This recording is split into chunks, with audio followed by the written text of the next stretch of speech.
أعوذ بالله من الشيطان الرجيم. بسم الله الرحمن الرحيم. ألف لام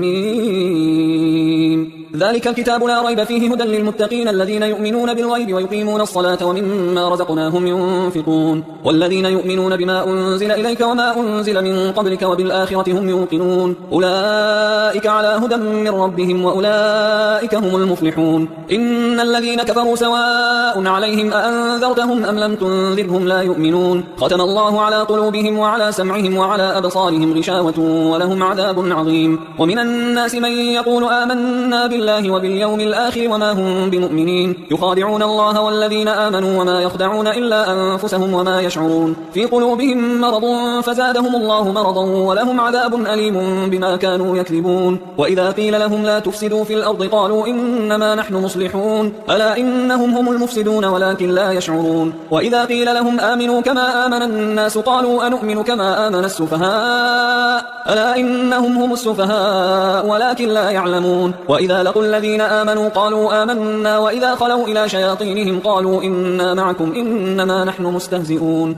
الله يستهزئ بهم ويمدهم في طغيانهم يعمهون. أولئك الذين اشتروا الضلالة بالهدى فما ربحت تجارتهم وما كانوا مهتدين. مثلهم كمثل الذي استوقد نارا فلما أضاءت ما حوله ذهب الله بنورهم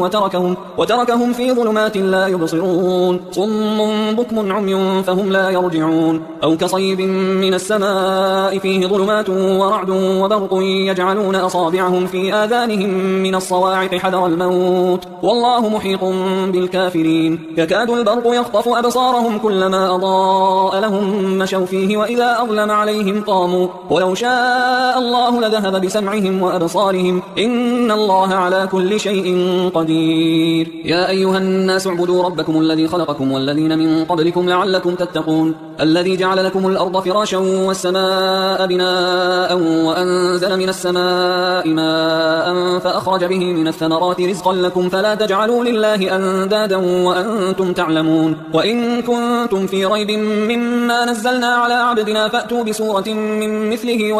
وادعوا شهداءكم من دون الله إن كنتم صادقين فإن لم تفعلوا ولن تفعلوا فاتقوا النار التي وقودها الناس والحجارة أعدت للكافرين. وبشر الذين آمنوا وعملوا الصالحات أن لهم جنات تجري من تحتها الأنهار كلما رزقوا منها من ثمرة رزقا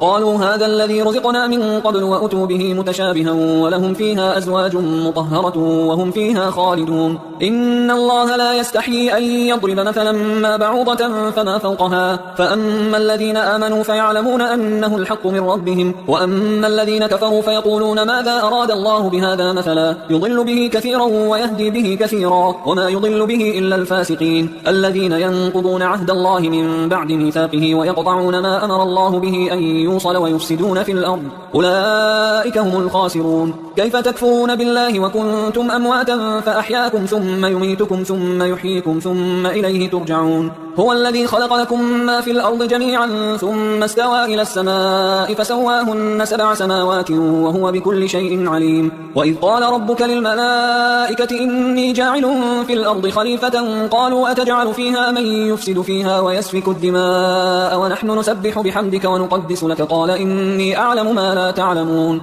وعلم آدم الأسماء كلها ثم عرضهم على الملائكة فقال أنبئوني بأسماء هؤلاء إن كنتم صادقين. قالوا سبحانك لا علم لنا إلا ما علمتنا إنك أنت العليم الحكيم. قال يا آدم أنبئهم بأسمائهم فلما أنبأهم بأسمائهم قال ألم أقل لكم إني أعلم غيب السماوات والأرض وأعلم ما تبدون وما كنتم تكتمون. وإذ قلنا للملائكة اسجدوا لآدم فسجدوا إلا إبليس أبى واستكبر وكان من الكافرين. وقلنا يا آدم اسكن أنت وزوجك الجنة وكلا منها رغدا حيث شئتما ولا تقربا هذه الشجرة فتكونا من الظالمين. فأزلهما الشيطان عنها فأخرجهما مما كانا فيه وقلنا اهبطوا بعضكم لبعض عدو ولكم في الأرض مستقر ومتاع إلى حين. فتلقى آدم من ربه كلمات فتاب عليه إنه هو التواب الرحيم. قلنا اهبطوا منها جميعا فإما يأتينكم مني هدى فمن تبع هداي فلا خوف عليهم ولا هم يحزنون والذين كفروا وكذبوا بآياتنا أولئك أصحاب النار هم فيها خالدون يا بني إسرائيل اذكروا نعمتي التي أنعمت عليكم وأوفوا بعهدي أوف بعهدكم وإياي فارهبون وآمنوا بما أنزلت مصدقا لما معكم ولا تكونوا أول كافر به ولا تشتروا بآياتي ثمنا قليلا وإياي فاتقون ولا تلبسوا الحق بالباطل وتكتموا الحق وأنتم تعلمون وأقيموا الصلاة وآتوا الزكاة واركعوا مع الراكعين أتأمرون الناس بالبر وتنسون أنفسكم وأنتم تتلون الكتاب أفلا تعقلون واستعينوا بالصبر والصلاة وإنها لكبيرة إلا على الخاشعين الذين يظنون أنهم ملاقو ربهم وأنهم إليه راجعون يا بني إسرائيل اذكروا نعمتي التي أنعمت عليكم وأني فضلتكم على العالمين واتقوا يوما لا تجزي نفس عن نفس شيئا ولا يقبل منها شفاعة ولا يؤخذ منها عدل ولا هم ينصرون وإذ نجيناكم من آل فرعون يسومونكم سوء العذاب يذبحون أبناءكم ويستحيون نساءكم وفي ذلكم بلاء من ربكم عظيم وإذ فرقنا بكم البحر فأنجيناكم وأغرقنا آل فرعون وأنتم تنظرون وإذ واعدنا موسى 40 ليلة ثم اتخذتم العجل من بعده وأنتم ظالمون ثم عفونا عنكم من بعد ذلك لعلكم تشكرون وإذ آتينا موسى الكتاب والفرقان لعلكم تهتدون وإذ قال موسى لقومه يا قوم إنكم ظلمتم أنفسكم باتخاذكم العجل فتوبوا إلى بارئكم فاقتلوا أنفسكم ذلكم خير لكم عند بارئكم فتاب عليكم إنه هو التواب الرحيم وإذ قلتم يا موسى لن نؤمن لك حتى نرى الله جهرة فأخذتكم الصاعقة وأنتم تنظرون ثم بعثناكم من بعد موتكم لعلكم تشكرون وظللنا عليكم الغمام وأنزلنا عليكم المن والسلوى كلوا من طيبات ما رزقناكم وما ظلمونا ولكن كانوا أنفسهم يظلمون وإذ قلنا ادخلوا هذه القرية فكلوا منها حيث شئتم رغدا وادخلوا الباب سجدا وقولوا حطة نغفر لكم خطاياكم وسنزيد المحسنين فبدل الذين ظلموا قولا غير الذي قيل لهم فأنزلنا على الذين ظلموا رجزا من السماء بما كانوا يفسقون وإذ استسقى موسى لقومه فقلنا اضرب بعصاك الحجر فانفجرت منه 12 عينا قد علم كل أناس مشربهم كلوا واشربوا من رزق الله ولا تعثوا في الأرض مفسدين وإذ قلتم يا موسى لن نصبر على طعام واحد فادع لنا ربك يخرج لنا مما تنبت الأرض من بقلها وقثائها وفومها وعدسها وبصلها قال أتستبدلون الذي هو أدنى بالذي هو خير اهبطوا مصرا فإن لكم ما سألتم وضربت عليهم الذلة والمسكنة وباءوا بغضب من الله ذلك بأنهم كانوا يكفرون بآيات الله ويقتلون النبيين بغير الحق ذلك بما عصوا وكانوا يعتدون إن الذين آمنوا والذين هادوا والنصارى والصابئين من آمن بالله واليوم الآخر وعمل صالحا فلهم أجرهم عند ربهم ولا خوف عليهم ولا هم يحزنون وإذ أخذنا ميثاقكم ورفعنا فوقكم الطور خذوا ما آتيناكم بقوة واذكروا ما فيه لعلكم تتقون ثم توليتم من بعد ذلك فلولا فضل الله عليكم ورحمته لكنتم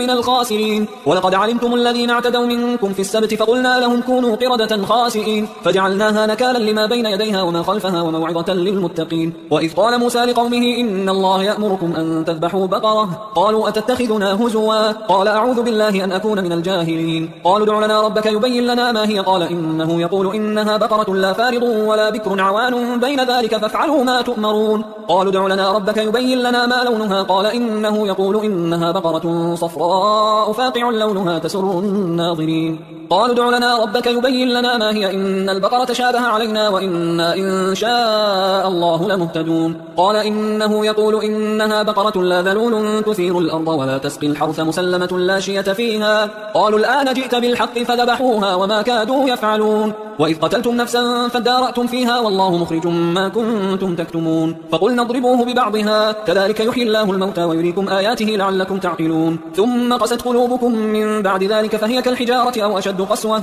وإن من الحجارة لما يتفجر منه الأنهار وإن منها لما يشقق فيخرج منه الماء وإن منها لما يهبط من خشية الله وما الله بغافل عما تعملون أفتطمعون أن يؤمنوا لكم وقد كان فريق منهم يسمعون كلام الله ثم يحرفونه من بعد ما عقلوه وهم يعلمون وإذا لقوا الذين آمنوا قالوا آمنا وإذا خلا بعضهم إلى بعض قالوا أتحدثونهم بما فتح الله عليكم ليحاجوكم به عند ربكم أفلا تعقلون أولا يعلمون أن الله يعلم ما يسرون وما يعلنون ومنهم أميون لا يعلمون الكتاب إلا أماني وإنهم إلا يظنون فويل للذين يكتبون الكتاب بأيديهم ثم يقولون هذا من عند الله ليشتروا به ثمنا قليلا فويل لهم مما كتبت أيديهم وويل لهم مما يكسبون وقالوا لن تمسنا النار إلا أياما معدودة قل أتخذتم عند الله عهدا فلن يخلف الله عهده أم تقولون على الله ما لا تعلمون بلى من كسب سيئة وأحاطت به خطيئته فأولئك أصحاب النار هم فيها خالدون والذين آمنوا وعملوا الصالحات أولئك أصحاب الجنة هم فيها خالدون وإذ أخذنا ميثاق بني إسرائيل لا تعبدون إلا الله وبالوالدين إحسانا وذي القربى واليتامى والمساكين وقولوا للناس حسنا وأقيموا الصلاة وآتوا الزكاة ثم توليتم إلا قليلا منكم وأنتم معرضون وإذ أخذنا ميثاقكم لا تسفكون دماءكم ولا تخرجون أنفسكم من دياركم ثم أقررتم وأنتم تشهدون ثم أنتم هؤلاء تقتلون أنفسكم وتخرجون فريقا منكم من ديارهم تظاهرون عليهم بالإثم والعدوان وإن يأتوكم أسارى تفادوهم وهو محرم عليكم إخراجهم أفتؤمنون ببعض الكتاب وتكفرون ببعض فما جزاء من يفعل ذلك منكم إلا خزي في الحياة الدنيا ويوم القيامة يردون إلى أشد العذاب وما الله بغافل عما تعملون أولئك الذين اشتروا الحياة الدنيا بالآخرة فلا يخفف عنهم العذاب ولا هم ينصرون ولقد آتينا موسى الكتاب وقفينا من بعده بالرسل وآتينا عيسى ابن مريم البينات وأيدناه بروح القدس أفكلما جاءكم رسول بما لا تهوى أنفسكم استكبرتم ففريقا كذبتم وفريقا تقتلون وقالوا قلوبنا غلف بل لعنهم الله بكفرهم فقليلا ما يؤمنون ولما جاءهم كتاب من عند الله مصدق لما معهم وكانوا من قبل يستفتحون على الذين كفروا فلما جاءهم ما عرفوا كفروا به فلعنة الله على الكافرين بئس ما اشتروا به أنفسهم أن يكفروا بما أنزل الله بغيا أن ينزل الله من فضله على من يشاء من عباده فباءوا بغضب على غضب وللكافرين عذاب مهين وإذا قيل لهم آمنوا بما أنزل الله قالوا نؤمن بما أنزل علينا ويكفرون بما وراءه وهو الحق مصدقا لما معهم قل فلم تقتلون أنبياء الله من قبل إن كنتم مؤمنين ولقد جاءكم موسى بالبينات ثم اتخذتم العجل من بعده وأنتم ظالمون وإذ أخذنا ميثاقكم ورفعنا فوقكم الطور خذوا ما آتيناكم بقوة واسمعوا قالوا سمعنا وعصينا وأشربوا في قلوبهم العجل بكفرهم قل بئس ما يأمركم به إيمانكم إن كنتم مؤمنين قل إن كانت لكم الدار الآخرة عند الله خالصة من دون الناس فتمنوا الموت إن كنتم صادقين ولن يتمنوه أبدا بما قدمت أيديهم والله عليم بالظالمين ولتجدنهم أحرص الناس على حياة ومن الذين أشركوا يود أحدهم لو يعمر 1000 سنة وما هو بمزحزحه من العذاب أن يعمر والله بصير بما يعملون قل من كان عدوا لجبريل فإنه نزله على قلبك بإذن الله مصدقا لما بين يديه وهدى وبشرى للمؤمنين من كان عدوا لله وملائكته ورسله وجبريل وميكال فإن الله عدو للكافرين ولقد أنزلنا إليك آيات بينات وما يكفر بها إلا الفاسقون أو كلما عاهدوا عهدا نبذه فريق منهم بل أكثرهم لا يؤمنون ولما جاءهم رسول من عند الله مصدق لما معهم نبذ فريق من الذين أوتوا الكتاب كتاب الله وراء ظهورهم كأنهم لا يعلمون واتبعوا ما تتلو الشياطين على ملك سليمان وما كفر سليمان ولكن الشياطين كفروا يعلمون الناس السحر وما أنزل على الملكين ببابل هاروت وماروت وما يعلمان من أحد حتى يقولا إنما نحن فتنة فلا تكفر فيتعلمون منهما ما يفرقون به بين المرء وزوجه وما هم بضار بضارين به من أحد إلا بإذن الله ويتعلمون ما يضرهم ولا ينفعهم ولقد علموا لمن اشتراه ما له في الآخرة من خلاق ولبئس ما شروا به أنفسهم لو كانوا يعلمون ولو أنهم آمنوا واتقوا لمثوبة من عند الله خير لو كانوا يعلمون يا أيها الذين آمنوا لا تقولوا راعنا وقولوا انظرنا واسمعوا وللكافرين عذاب أليم ما يود الذين كفروا من أهل الكتاب ولا المشركين أن ينزل عليكم من خير من ربكم والله يختص برحمته من يشاء والله ذو الفضل العظيم ما ننسخ من آية أو ننسها نأتي بخير منها أو مثلها ألم تعلم أن الله على كل شيء قدير ألم تعلم أن الله له ملك السماوات والأرض وما لكم من دون الله من ولي ولا نصير أم تريدون أن تسألوا رسولكم كما سئل موسى من قبل ومن يتبدل الكفر بالإيمان فقد ضل سواء السبيل ود كثير من أهل الكتاب لو يردونكم من بعد إيمانكم كفارا حسدا من عند أنفسهم من بعد ما تبين لهم الحق فاعفوا واصفحوا حتى يأتي الله بأمره إن الله على كل شيء قدير وأقيموا الصلاة وآتوا الزكاة وما تقدموا لأنفسكم من خير تجدوه عند الله إن الله بما تعملون بصير وقالوا لن يدخل الجنة إلا من كان هودا أو نصارى تلك أمانيهم قل هاتوا برهانكم إن كنتم صادقين بلى من أسلم وجهه لله وهو محسن فله أجره عند ربه ولا خوف عليهم ولا هم يحزنون وقالت اليهود ليست النصارى على شيء وقالت النصارى ليست اليهود على شيء وهم يتلون الكتاب كذلك قال الذين لا يعلمون مثل قولهم فالله يحكم بينهم يوم القيامة فيما كانوا فيه يختلفون ومن أظلم ممن منع مساجد الله أن يذكر فيها اسمه وسعى في خرابها أولئك ما كان لهم أن يدخلوها إلا خائفين لهم في الدنيا خزي ولهم في الآخرة عذاب عظيم ولله المشرق والمغرب فأينما تولوا فثم وجه الله إن الله واسع عليم وقالوا اتخذ الله ولدا سبحانه بل له ما في السماوات والأرض كل له قانتون بديع السماوات والأرض وإذا قضى أمرا فإنما يقول له كن فيكون وقال الذين لا يعلمون لولا يكلمنا الله أو تأتينا آية كذلك قال الذين من قبلهم مثل قولهم تشابهت قلوبهم قد بينا الآيات لقوم يوقنون إنا أرسلناك بالحق بشيرا ونذيرا ولا تسأل عن أصحاب الجحيم ولن ترضى عنك اليهود ولا النصارى حتى تتبع ملتهم قل إن هدى الله هو الهدى ولئن اتبعت أهواءهم بعد الذي جاءك من العلم ما لك من الله من ولي ولا نصير الذين آتيناهم الكتاب يتلونه حق تلاوته أولئك يؤمنون به ومن يكفر به فأولئك هم الخاسرون يا بني إسرائيل اذكروا نعمتي التي أنعمت عليكم وأني فضلتكم على العالمين واتقوا يوما لا تجزي نفس عن نفس شيئا ولا يقبل منها عدل ولا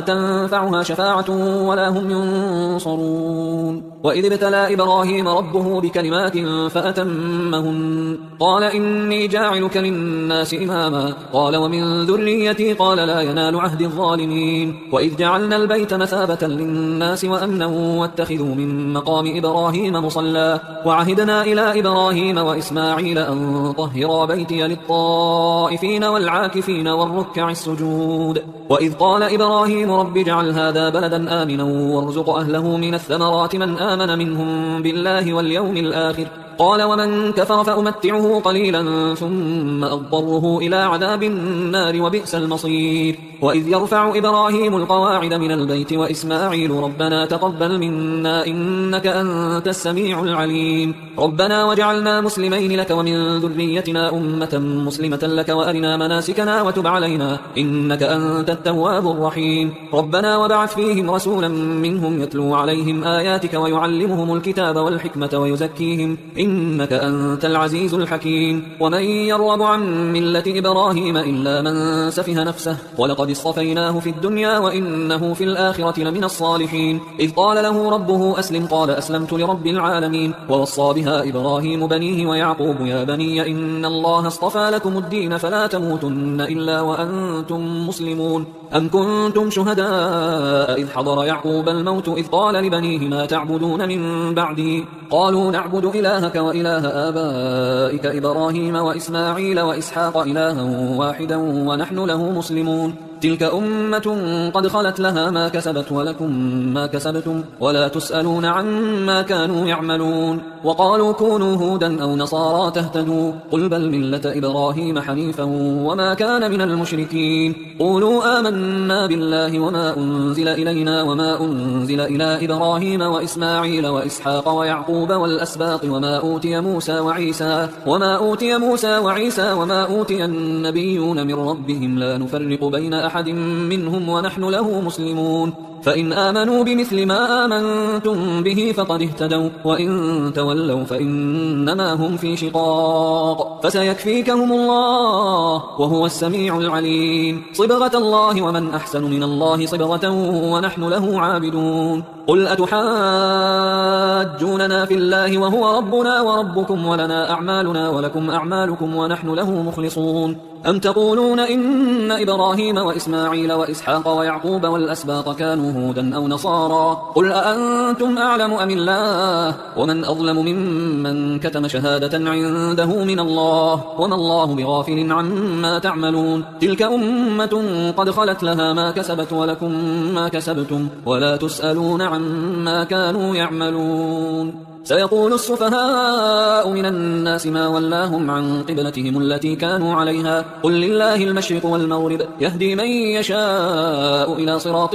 مستقيم وكذلك جعلناكم أمة وسطا لتكونوا شهداء على الناس ويكون الرسول عليكم شهيدا وما جعلنا القبلة التي كنت عليها إلا لنعلم من يتبع الرسول ممن ينقلب على عقبيه وإن كانت لكبيرة إلا على الذين هدى الله وما كان الله ليضيع إيمانكم إن الله بالناس لرؤوف رحيم قد نرى تقلب وجهك في السماء فلنولينك قبلة ترضاها فول وجهك شطر المسجد الحرام وحيث ما كنتم فولوا وجوهكم شطره وإن الذين أوتوا الكتاب ليعلمون أنه الحق من ربهم وما الله بغافل عما يعملون ولئن أتيت الذين أوتوا الكتاب بكل آية ما تبعوا قبلتك وما أنت بتابع قبلتهم وما بعضهم بتابع قبلة بعض ولئن اتبعت أهواءهم من بعد ما جاءك من العلم إنك إذا لمن الظالمين الذين آتيناهم الكتاب يعرفونه كما يعرفون أبناءهم وإن فريقا منهم ليكتمون الحق وهم يعلمون الحق من ربك فلا تكونن من الممترين ولكل وجهة هو موليها فاستبقوا الخيرات أينما تكونوا يأتي بكم الله جميعا إن الله على كل شيء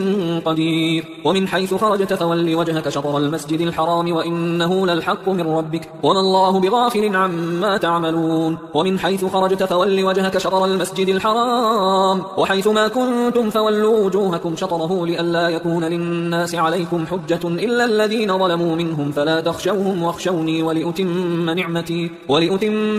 عليكم ولعلكم تهتدون كما أرسلنا فيكم رسولا منكم يتلو عليكم آياتنا ويزكيكم ويعلمكم الكتاب والحكمة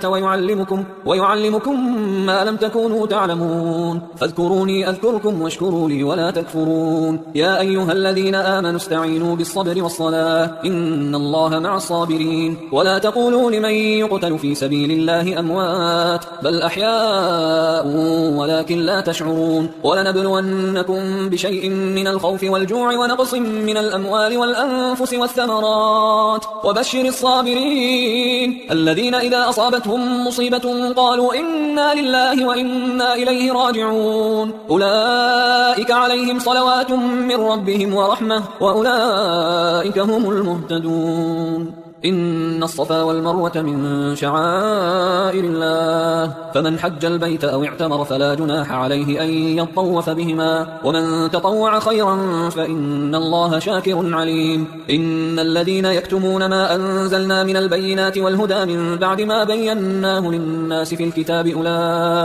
أولئك يلعنهم الله ويلعنهم اللاعنون إلا الذين تابوا وأصلحوا وبينوا فأولئك أتوب عليهم وأنا التواب الرحيم إن الذين كفروا وماتوا وهم كفار أولئك عليهم لعنة الله والملائكة والناس أجمعين خالدين فيها لا يخفف عنهم العذاب ولا هم ينظرون وإلهكم إله واحد لا إله إلا هو الرحمن الرحيم إن في خلق السماوات والأرض واختلاف الليل والنهار والفلك التي تجري في البحر بما ينفع الناس وما أنزل الله من السماء من ماء فأحيا به الأرض بعد موتها وبث فيها من كل دابة وتصريف الرياح والسحاب المسخر بين السماء والأرض لآيات لقوم يعقلون ومن الناس من يتخذ من دون الله أندادا يحبونهم كحب الله والذين آمنوا أشد حبا لله ولو يرى الذين ظلموا إذ يرون العذاب أن القوة لله جميعا وأن الله شديد العذاب إذ تبرأ الذين اتبعوا من الذين اتبعوا ورأوا العذاب وتقطعت بهم الأسباب وقال الذين اتبعوا لو أن لنا كرة فنتبرأ منهم كما تبرأوا منا كذلك يريهم الله أعمالهم حسرات عليهم وما هم بخارجين من النار يا أيها الناس كلوا مما في الأرض حلالا طيبا ولا تتبعوا خطوات الشيطان إنه لكم عدو مبين إنما يأمركم بالسوء والفحشاء وأن تقولوا على الله ما لا تعلمون وإذا قيل لهم اتبعوا ما أنزل الله قالوا بل نتبع ما ألفينا عليه آباءنا أولو كان آباؤهم لا يعقلون شيئا ولا يهتدون ومثل الذين كفروا كمثل الذي ينعق بما لا يسمع إلا دعاء ونداء صم بكم عمي فهم لا يعقلون يا أيها الذين آمنوا كلوا من طيبات ما رزقناكم واشكروا لله إن كنتم إياه تعبدون إنما حرم عليكم الميتة والدم ولحم الخنزير وما أهل به لغير الله فمن اضطر غير باغ ولا عاد فلا إثم عليه إن الله غفور رحيم إن الذين يكتمون ما أنزل الله من الكتاب ويشترون به ثمنا قليلا أولئك ما يأكلون في بطونهم إلا النار ولا يكلمهم الله يوم القيامة ولا يزكيهم ولهم عذاب أليم أولئك الذين اشتروا الضلالة بالهدى والعذاب بالمغفرة فما أصبرهم على النار ذلك بأن الله نزل الكتاب بالحق وإن الذين اختلفوا في الكتاب لفي شقاق بعيد ليس البر أن تولوا وجوهكم قبل المشرق والمغرب ولكن البر من آمن بالله واليوم الآخر والملائكة والكتاب والنبيين وآتى المال على حبه ذوي القربى واليتامى والمساكين وابن السبيل والسائلين وفي الرقاب وأقام الصلاة وآتى الزكاة والموفون بعهدهم إذا عاهدوا والصابرين في البأساء والضراء وحين البأس أولئك الذين صدقوا وأولئك هم المتقون يا أيها الذين آمنوا كتب عليكم القصاص في القتلى الحر بالحر والعبد بالعبد والأنثى بالأنثى فمن عفي له من أخيه شيء فاتباع بالمعروف وأداء إليه بإحسان ذلك تخفيف من ربكم ورحمة فمن اعتدى بعد ذلك فله عذاب أليم ولكم في القصاص حياة يا أولي الألباب لعلكم تتقون كتب عليكم إذا حضر أحدكم الموت إن ترك خيرا الوصية للوالدين والأقربين بالمعروف حقا على المتقين فمن بدله بعد ما سمعه فإنما إثمه على الذين يبدلونه إن الله سميع عليم فمن خاف من موص جنفا أو إثما فأصلح بينهم فلا إثم عليه إن الله غفور رحيم يا أيها الذين آمنوا كتب عليكم الصيام كما كتب على الذين من قبلكم لعلكم تتقون أياما معدودات فمن كان منكم مريضا أو على سفر فعدة من أيام أخر وعلى الذين يطيقونه فدية طعام مسكين فمن تطوع خيرا فهو خير له وأن تصوموا خير لكم إن كنتم تعلمون شهر رمضان الذي أنزل فيه القرآن هدى للناس وبينات من الهدى والفرقان فمن شهد منكم الشهر فليصم ومن كان مريضا أو على سفر فعدة من أيام أخر يريد الله بكم اليسر ولا يريد بكم العسر ولتكملوا العدة ولتكبروا الله على ما هداكم ولعلكم تشكرون. وإذا سألك عبادي عني فإني قريب أجيب دعوة الداعي إذا دعان فليستجيبوا لي وليؤمنوا بي لعلهم يرشدون.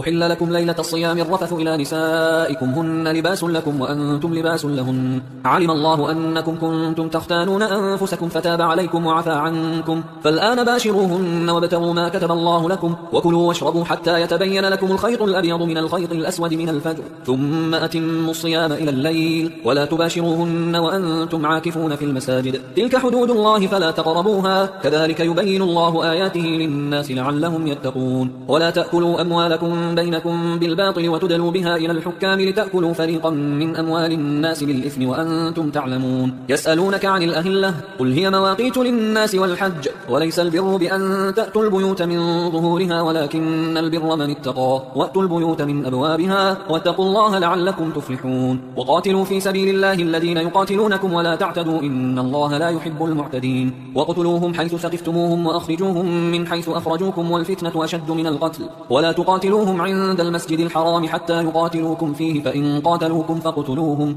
كذلك جزاء الكافرين فإن انتهوا فإن الله غفور رحيم. وقاتلوهم حتى لا تكون فتنة ويكون الدين لله فإن انتهوا فلا عدوان إلا على الظالمين. الشهر الحرام بالشهر الحرام والحرمات قصاص فمن اعتدى عليكم فاعتدوا عليه بمثل ما اعتدى عليكم واتقوا الله واعلموا أن الله مع المتقين. وأنفقوا في سبيل الله ولا تلقوا بأيديكم إلى التهلكة وأحسنوا إن الله يحب المحسنين. وأتموا الحج والعمرة لله فإن أحصرتم فما استيسر من الهدي ولا تحلقوا رؤوسكم حتى يبلغ الهدي محله فمن كان منكم مريضا أو به أذى من رأسه ففدية من صيام أو صدقة أو نسك فإذا أمنتم فمن تمتع بالعمرة إلى الحج فما استيسر من الهدي فمن لم يجد فصيام 3 أيام في الحج و7 إذا رجعتم تلك 10 كاملة ذلك لمن لم يكن أهله حاضر المسجد الحرام واتقوا الله واعلموا أن الله شديد العقاب. الحج أشهر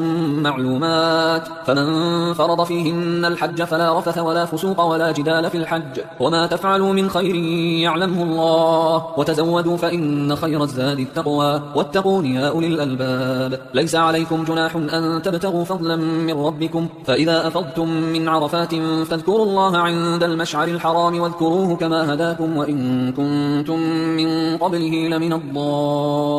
الضالين. ثم أفيضوا من حيث أفاض الناس واستغفروا الله إن الله غفور رحيم. فإذا قضيتم مناسككم فاذكروا الله كذكركم آباءكم أو أشد ذكرا فمن الناس من يقول ربنا آتنا في الدنيا وما له في الآخرة من خلاق ومنهم من يقول ربنا آتنا في الدنيا حسنة وفي الآخرة حسنة وقنا عذاب النار أولئك لهم نصيب مما كسبوا والله سريع الحساب. واذكروا الله في أيام معدودات فمن تعجل في يومين فلا إثم عليه ومن تأخر فلا إثم عليه لمن اتقى واتقوا الله واعلموا أنكم إليه تحشرون. ومن الناس من يعجبك قوله في الحياة الدنيا ويشهد الله على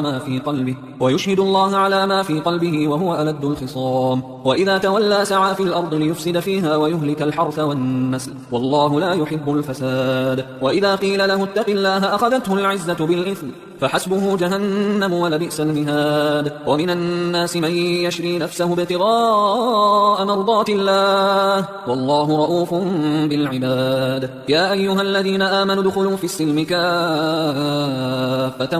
ولا تتبعوا خطوات الشيطان إنه لكم عدو مبين. فإن زللتم من بعد ما جاءتكم البينات فاعلموا أن الله عزيز حكيم. هل ينظرون إلا أن يأتيهم الله في ظلل من الغمام والملائكة وقضي الأمر وإلى الله ترجع الأمور. سل بني إسرائيل كم آتيناهم من آية بينة ومن يبدل نعمة الله من بعد ما جاءته فإن الله شديد العقاب. زين للذين كفروا الحياة الدنيا ويسخرون من الذين آمنوا والذين اتقوا فوقهم يوم القيامة والله يرزق من يشاء بغير حساب. كان الناس أمة واحدة فبعث الله النبيين مبشرين ومنذرين وأنزل معهم الكتاب بالحق ليحكم بين الناس فيما اختلفوا فيه وما اختلف فيه إلا الذين أوتوه من بعد ما جاءتهم البينات بغيا بينهم فهدى الله الذين آمنوا لما اختلفوا فيه من الحق بإذنه والله يهدي من يشاء إلى صراط مستقيم. أم حسبتم أن تدخلوا الجنة ولما يأتكم مثل الذين خلوا من قبلكم مستهم البأساء والضراء وزلزلوا حتى يقول الرسول والذين آمنوا معه متى نصر الله ألا إن نصر الله قريب. يسألونك ماذا ينفقون قل ما أنفقتم من خير فللوالدين والأقربين واليتامى والمساكين وابن السبيل وما تفعلوا من خير فإن الله به عليم. كتب عليكم القتال وهو كره لكم وعسى أن تكرهوا شيئا وهو خير لكم وعسى أن تحبوا شيئا وهو شر لكم والله يعلم وأنتم لا تعلمون. يسألونك عن الشهر الحرام قتال فيه قل قتال فيه كبير وصد عن سبيل الله وكفر به والمسجد الحرام وإخراج أهله منه أكبر عند الله والفتنة أكبر من القتل ولا يزالون يقاتلونكم حتى يردوكم عن دينكم إن استطاعوا ومن يرتد منكم عن دينه فيمت وهو كافر فأولئك حبطت أعمالهم في الدنيا والآخرة وأولئك أصحاب النار هم فيها خالدون. إن الذين آمنوا والذين هاجروا وجاهدوا في سبيل الله أولئك يرجون رحمة الله والله غفور رحيم. يسألونك عن الخمر والميسر قل فيهما إثم كبير ومنافع للناس وإثمهما أكبر من نفعهما ويسألونك ماذا ينفقون قل العفو كذلك يبين الله لكم الآيات لعلكم تتفكرون في الدنيا والآخرة. ويسألونك عن اليتامى قل إصلاح لهم خير وإن تخالطوهم فإخوانكم والله يعلم المفسد من المصلح ولو شاء الله لأعنتكم إن الله عزيز حكيم. ولا تنكحوا المشركات حتى يؤمن ولأمة مؤمنة خير من مشركة ولو أعجبتكم ولا تنكحوا المشركين حتى يؤمنوا ولعبد مؤمن خير من مشرك ولو أعجبكم أولئك يدعون إلى النار والله يدعو إلى الجنة والمغفرة بإذنه ويبين آياته للناس لعلهم يتذكرون. ويسألونك عن المحيض قل هو أذى فاعتزلوا النساء في المحيض ولا تقربوهن حتى يطهرن فإذا تطهرن فأتوهن من حيث أمركم الله إن الله يحب التوابين ويحب المتطهرين. نساؤكم حرث لكم فأتوا حرثكم أن شئتم وقدموا لأنفسكم واتقوا الله واعلموا أنكم ملاقوه وبشر المؤمنين. ولا تجعلوا الله عرضة لأيمانكم أن تبروا وتتقوا وتصلحوا بين الناس والله سميع عليم. لا يؤاخذكم الله باللغو في أيمانكم ولكن يؤاخذكم بما كسبت قلوبكم والله غفور حليم. للذين يؤلون من نسائهم تربص 4 أشهر فإن فاءوا فإن الله غفور رحيم وإن عزموا الطلاق فإن الله سميع عليم. والمطلقات يتربصن بأنفسهن 3 قروء ولا يحل لهن أن يكتمن ما خلق الله في أرحامهن إن كن يؤمن بالله واليوم الآخر وبعولتهن أحق بردهن في ذلك إن أرادوا إصلاحا ولهن مثل الذي عليهن بالمعروف وللرجال عليهن درجة والله عزيز حكيم. الطلاق 2 مرتان فإمساكم بمعروف أو تسريح بإحسان ولا يحل لكم أن تأخذوا مما آتيتموهن شيئا إلا أن يخافا ألا يقيما حدود الله فإن خفتم ألا يقيما حدود الله فلا جناح عليهما فيما افتدت به تلك حدود الله فلا تعتدوها ومن يتعد حدود الله فأولئك هم الظالمون. فإن طلقها فلا تحل له من بعد حتى تنكح زوجا غيره فإن طلقها فلا جناح عليهما أن يتراجعا إن ظنا أن يقيما حدود الله وتلك حدود الله يبينها لقوم يعلمون. وإذا طلقتم النساء فبلغن أجلهن فأمسكوهن بمعروف أو سرحوهن بمعروف ولا تمسكوهن ضرارا لتعتدوا ومن يفعل ذلك فقد ظلم نفسه. ولا تتخذوا آيات الله هزوا واذكروا نعمة الله عليكم وما أنزل عليكم من الكتاب والحكمة يعظكم به واتقوا الله واعلموا أن الله بكل شيء عليم. وإذا طلقتم النساء فبلغن أجلهن فلا تعضلوهن أن ينكحن أزواجهن إذا تراضوا بينهم بالمعروف ذلك يوعظ به من كان منكم يؤمن بالله واليوم الآخر ذلكم أزكى لكم وأطهر والله يعلم وأنتم لا تعلمون. والوالدات يرضعن أولادهن حولين كاملين لمن أراد أن يتم الرضاعة وعلى المولود له رزقهن وكسوتهن بالمعروف لا تكلف نفس إلا وسعها لا تضار والدة بولدها ولا مولود له بولده وعلى الوارث مثل ذلك فإن أرادا فصالا عن تراض منهما وتشاور فلا جناح عليهما وإن أردتم أن تسترضعوا أولادكم فلا جناح عليكم إذا سلمتم ما آتيتم بالمعروف واتقوا الله واعلموا أن الله بما تعملون بصير. والذين يتوفون منكم ويذرون أزواجا يتربصن بأنفسهن 4 أشهر و10 فإذا بلغن أجلهن فلا جناح عليكم فيما فعلن في أنفسهن بالمعروف والله بما تعملون خبير. ولا جناح عليكم فيما عرضتم به من خطبة النساء أو أكننتم في أنفسكم علم الله أنكم ستذكرونهن ولكن لا تواعدوهن سرا إلا أن تقولوا قولا معروفا ولا تعزموا عقدة النكاح حتى يبلغ الكتاب أجله واعلموا أن الله يعلم ما في أنفسكم فاحذروه واعلموا أن الله غفور حليم. لا جناح عليكم إن طلقتم النساء ما لم تمسوهن أو تفرضوا لهن فريضة ومتعوهن على الموسع قدره وعلى المقتر قدره متاعا بالمعروف حقا على المحسنين. وإن طلقتموهن من قبل أن تمسوهن وقد فرضتم لهن فريضة فنصف ما فرضتم إلا أن يعفون أو يعفو الذي بيده عقدة النكاح وأن تعفوا أقرب للتقوى ولا تنسوا الفضل بينكم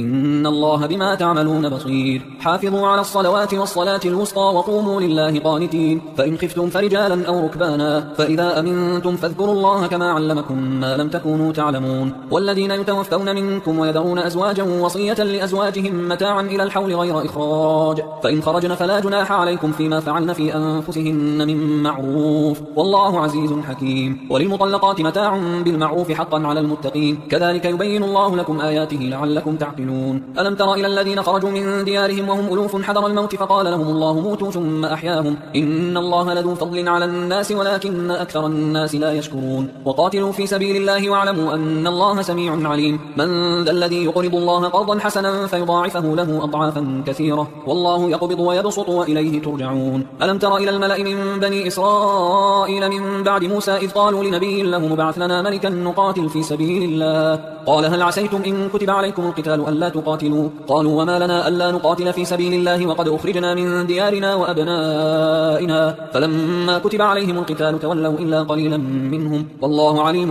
بالظالمين. وقال لهم نبيهم إن الله قد بعث لكم طالوت ملكا قالوا أنى يكون له الملك علينا ونحن أحق بالملك منه ولم يؤت سعة من المال قال إن الله اصطفاه عليكم وزاده بسطة في العلم والجسم والله يؤتي ملكه من يشاء والله واسع عليم. وقال لهم نبيهم إن آية ملكه أن يأتيكم التابوت فيه سكينة من ربكم وبقية مما ترك آل موسى وآل هارون تحمله الملائكة إن في ذلك لآية لكم إن كنتم مؤمنين. فلما فصل طالوت بالجنود قال إن الله مبتليكم بنهر فمن شرب منه فليس مني ومن لم يطعمه فإنه مني إلا من اغترف غرفة بيده فشربوا منه إلا قليلا منهم فلما جاوزه هو والذين آمنوا معه قالوا لا طاقة لنا اليوم بجالوت وجنوده قال الذين يظنون أنهم ملاقوا الله كم من فئة قليلة غلبت فئة كثيرة بإذن الله والله مع الصابرين. ولما برزوا لجالوت وجنوده قالوا ربنا أفرغ علينا صبرا وثبت أقدامنا وانصرنا على القوم الكافرين فهزموهم بإذن الله. وقتل داود جالوت وآتاه الله الملك والحكمة وعلمه مما يشاء ولولا دفع الله الناس بعضهم ببعض لفسدت الأرض ولكن الله ذو فضل على العالمين. تلك آيات الله نتلوها عليك بالحق وإنك لمن المرسلين. تلك الرسل فضلنا بعضهم على بعض منهم من كلم الله ورفع بعضهم درجات وآتينا عيسى ابن مريم البينات وأيدناه بروح القدس ولو شاء الله ما اقتتل الذين من بعدهم من بعد ما جاءتهم البينات ولكن اختلفوا فمنهم من آمن ومنهم من كفر ولو شاء الله ما اقتتلوا ولكن الله يفعل ما يريد. يا أيها الذين آمنوا وأنفقوا مما رزقناكم من قبل أن يأتي يوم لا بيع فيه ولا خلة ولا شفاعة والكافرون هم الظالمون. الله لا إله إلا هو الحي القيوم لا تأخذه سنة ولا نوم له ما في السماوات وما في الأرض من ذا الذي يشفع عنده إلا بإذنه يعلم ما بين أيديهم وما خلفهم ولا يحيطون بشيء من علمه إلا بما شاء وسع كرسيه السماوات والأرض ولا يؤوده حفظهما وهو العلي العظيم. لا إكراه في الدين قد تبين الرشد من الغي فمن يكفر بالطاغوت ويؤمن بالله فقد استمسك بالعروة الوثقى لا انفصام لها والله سميع عليم. الله ولي الذين آمنوا يخرجهم من الظلمات إلى النور والذين كفروا أولياؤهم الطاغوت يخرجونهم من النور إلى الظلمات أولئك أصحاب النار هم فيها خالدون. ألم تر إلى الذي حاج إبراهيم في ربه أن آتاه الله الملك إذ قال إبراهيم ربي الذي يحيي ويميت قال أنا أحيي وأميت قال إبراهيم فإن الله يأتي بالشمس من المشرق فأت بها من المغرب فبهت الذي كفر والله لا يهدي القوم الظالمين. أو كالذي مر على قرية وهي خاوية على عروشها قال أنى يحيي هذه الله بعد موتها فأماته الله 100 عام ثم بعثه قال كم لبثت قال لبثت يوما أو بعض يوم قال بل لبثت 100 عام فانظر إلى طعامك وشرابك لم يتسنه وانظر إلى حمارك ولنجعلك آية للناس وانظر إلى العظام كيف ننشفها ثم نكسوها لحما فلما تبين له قال أعلم أن الله على كل شيء قدير. وإذ قال إبراهيم رب أرني كيف تحيي الموتى قال أولم تؤمن قال بلى ولكن ليطمئن قلبي قال فخذ 4 من الطير فصرهن إليك ثم اجعل على كل جبل منهن جزءا ثم ادعهن يأتينك سعيا واعلم أن الله عزيز حكيم. مثل الذين ينفقون أموالهم في سبيل الله كمثل حبة أنبتت 7 سنابل في كل سنبلة 100 حبة والله يضاعف لمن يشاء والله واسع عليم. الذين ينفقون أموالهم في سبيل الله ثم لا يتبعون ما أنفقوا منا ولا أذى لهم أجرهم عند ربهم ولا خوف عليهم ولا هم يحزنون. قول معروف ومغفرة خير من صدقة يتبعها أذى والله غني حليم. يا أيها الذين آمنوا لا تبطلوا صدقاتكم بالمن والأذى كالذي ينفق ماله رئاء الناس ولا يؤمن بالله واليوم الآخر فمثله كمثل صفوان عليه تراب فأصابه وابل فتركه صلدا لا يقدرون على شيء مما كسبوا والله لا يهدي القوم الكافرين. ومثل الذين ينفقون أموالهم ابتغاء مرضات الله وتثبيتا من أنفسهم كمثل جنة بربوة أصابها وابل فآتت أكلها ضعفين فإن لم يصبها وابل فطل والله بما تعملون بصير. أيود أحدكم أن تكون له جنة من نخيل وأعناب تجري من تحتها الأنهار له فيها من كل الثمرات وأصابه الكبر وله ذرية ضعفاء فأصابها إعصار فيه نار فاحترقت كذلك يبين الله لكم الآيات لعلكم تتفكرون. يا أيها الذين آمنوا أنفقوا من طيبات ما كسبتم ومما أخرجنا لكم من الأرض ولا تيمموا الخبيث منه تنفقون ولستم بآخذيه إلا أن تغمضوا فيه واعلموا أن الله غني حميد. الشيطان يعدكم الفقر ويأمركم بالفحشاء والله يعدكم مغفرة منه وفضلا والله واسع عليم. يؤتي الحكمة من يشاء ومن يؤت الحكمة فقد أوتي خيرا كثيرا وما يذكر إلا أولو الألباب. وما أنفقتم من نفقة أو نذرتم من نذر فإن الله يعلمه وما للظالمين من أنصار. إن تبدوا الصدقات فنعما هي وإن تخفوها وتؤتوها الفقراء فهو خير لكم ويكفر عنكم من سيئاتكم والله بما تعملون خبير. ليس عليك هداهم ولكن الله يهدي من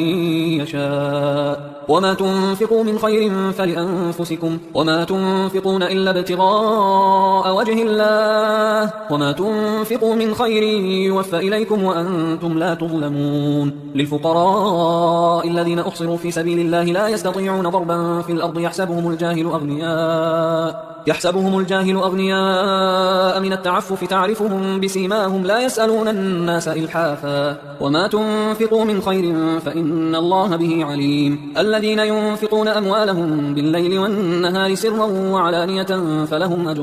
فلهم أجرهم عند ربهم ولا خوف عليهم ولا هم يحزنون الذين يأكلون الربا لا يقومون إلا كما يقوم الذي يتخبطه الشيطان من المس ذلك بأنهم قالوا إنما البيع مثل الربا وأحل الله البيع وحرم الربا فمن جاءه موعظة من ربه فانتهى فله ما سلف وأمره إلى الله ومن عاد فأولئك أصحاب النار هم فيها خالدون يمحق الله الربا ويربي الصدقات والله لا يحب كل كفار أثيم إن الذين آمنوا وعملوا الصالحات وأقاموا الصلاة وآتوا الزكاة لهم أجرهم عند ربهم ولا خوف عليهم ولا هم يحزنون يا أيها الذين آمنوا اتقوا الله وذروا ما بقي من الربا إن كنتم مؤمنين فإن لم تفعلوا فأذنوا بحرب من الله ورسوله وإن تبتم فلكم رؤوس أموالكم لا تظلمون ولا تظلمون وإن كان ذو عسرة فنظرة إلى ميسرة وأن تصدقوا خير لكم إن كنتم تعلمون واتقوا يوما ترجعون فيه إلى الله ثم توفى كل نفس ما كسبت وهم لا يظلمون يا أيها الذين آمنوا إذا تداينتم بدين إلى أجل مسمى فاكتبوه وليكتب بينكم كاتب بالعدل ولا يأبى كاتب أن يكتب كما علمه الله فليكتب وليملل الذي عليه الحق وليتق الله ربه ولا يبخس منه شيئا فإن كان الذي عليه الحق سفيها أو ضعيفا أو لا يستطيع أن يمله فليملل وليه بالعدل واستشهدوا شهيدين من رجالكم فإن لم يكونا رجلين فرجل وامرأتان ممن ترضون من الشهداء أن تضل إحداهما فتذكر إحداهما الأخرى ولا يأبى الشهداء إذا ما دعوا ولا تسأموا أن تكتبوه صغيرا أو كبيرا إلى أجله ذلكم أقسط عند الله وأقوم للشهادة وأدنى أن لا ترتابوا إلا أن تكون تجارة حاضرة تديرونها بينكم فليس عليكم جناح ألا تكتبوها وأشهدوا إذا تبايعتم ولا يضار كاتب ولا شهيد وإن تفعلوا فإنه فسوق بكم واتقوا الله ويعلمكم الله والله بكل شيء عليم وإن كنتم على سفر ولم تجدوا كاتبا فرهان مقبوضة فإن أمن بعضكم بعضا فليؤدي الذي اؤتمن أمانته وليتق الله ربه ولا تكتموا الشهادة ومن يكتمها فإنه آثم قلبه والله بما تعملون عليم لله ما في السماوات وما في الأرض وإن تبدوا ما في أنفسكم أو تخفوه يحاسبكم به الله فيغفر لمن يشاء ويعذب من يشاء والله على كل شيء قدير آمن الرسول بما أنزل إليه من ربه والمؤمنون كل آمن بالله وملائكته وكتبه ورسله لا نفرق بين أحد من رسله وقالوا سمعنا وأطعنا غفرانك ربنا وإليك المصير لا يكلف الله نفسا إلا وسعها لها ما كسبت وعليها ما اكتسبت ربنا لا تؤاخذنا إن نسينا أو أخطأنا ربنا ولا تحمل علينا إصرا كما حملته على الذين من قبلنا ربنا ولا تحملنا ما لا طاقة لنا به واعف عنا واغفر لنا وارحمنا أنت مولانا فانصرنا على القوم الكافرين